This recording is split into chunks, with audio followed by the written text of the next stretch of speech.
In order to demonstrate how results vary between a real quantum computer and a simulator of a quantum computer, let's run the same circuit on both backends. We start with the quantum simulator we already know from previous assignments. In the first step, we import all relevant functions. In the next step, we create a quantum register and a classical register with 5 quantum bits and 5 classical bits. After creating a quantum circuit, we are manipulating it by applying a H gate on Q0 and a controlled X gate, where Q0 is the control quantum bit and Q4 the target quantum bit.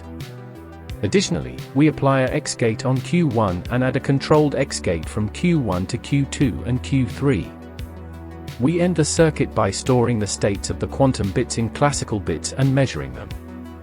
To be able to imagine how the circuit looks like after all the manipulations, we add a command for visualizing the circuit. When looking at the circuit, we can infer that our quantum bits should have the following states with a 50-50 probability: 0 1 1 1 0 or 1 1 1 1 1. How do we come up with this expectation? Let's shortly recap how the applied gates should change the states of the qubits in theory. We applied a Hadamard gate on Q0 and a controlled X gate from Q0, control quantum bit, to Q4, target quantum bit. This operation indicates that Q0 and Q4 have a 50% probability to be 0 and a 50% chance to be 1. Therefore, we can result that the string of quantum bits should end and begin with 0 or 1 with equal probability. In the next step, we applied a X gate on Q1 and 2 controlled X gates from Q1 to Q2 and Q3 respectively. This causes Q1, Q2 and Q3 to have state 1 with certainty. When we merge both operations and take into account that we executed the circuit 1024 times, we expect to observe 512 times the state 0 1 1 1 0 and 512 times 1 1 1 1 1. To be able to use the quantum simulator, we need to select the QASM simulator as the backend for our experiment. To visualize the result, we count the outcomes and plot them by using a histogram. This experiment shows us that by using a simulator of a quantum computer, we only receive the expected outcomes according to the theory. To be able to illustrate the differences of a real quantum device to a quantum simulator, let's rerun the circuit on a real quantum computer. We start this part of the experiment by loading our IBM account.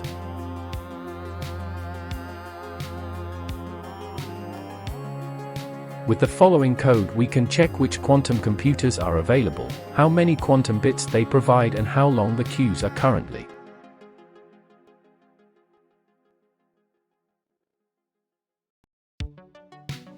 It was decided to use a backend that has at least 5 quantum bits and a comparably short queue. In the next step, we run the circuit again on a real quantum device.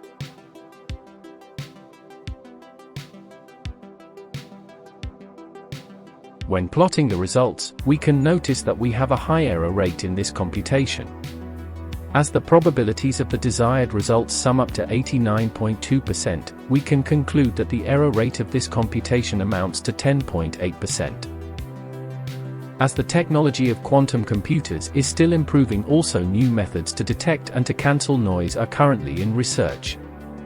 One technique that is actually used to deal with noise in quantum computing is error mitigation.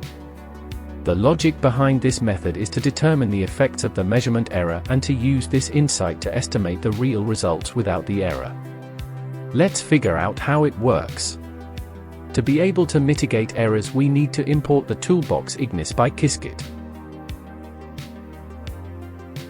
In the next step, we create a calibration circuit that should enable us to mitigate the errors.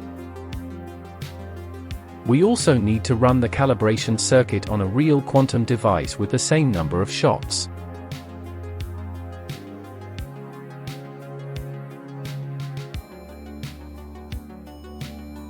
With the following commands, we create the fitted results that should address the error rate of our computation. Let's check whether we were able to mitigate the errors with the aforementioned code by comparing the results before and after mitigation. The outcomes before error mitigation are referred to as device, noisy, and the results after error mitigation are named as device, mitigated. By comparing the charts at the desired outcomes, 01110 or 11111, we can conclude that the error mitigation algorithm reduced the error rate from 10.8% to 0%.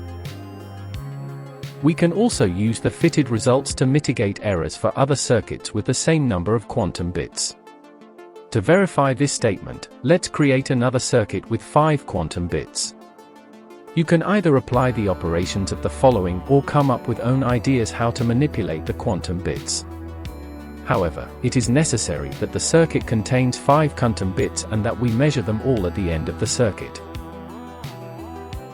In the next step, we simulate the circuit again for 1024 times and get the probable outcomes when executing the circuit on a perfect quantum computer. To check which results the real quantum device would provide before applying the filter for error mitigation, we run the circuit again on a real quantum computer and plot the results. Again, we can see that the outcomes on the real quantum computer are quite noisy. Now we apply the error mitigation filter we created in the first part of this experiment on the new circuit and plot the results. To be able to compare the error rate before and after applying the error mitigation filter, we can plot both results in one histogram. Based on the following graph, we can infer that the filter managed to decrease the error rate from 12.1% to 0.5%. The aforementioned examples illustrate that the error mitigation technique is suitable to decrease the error rate of real quantum computers.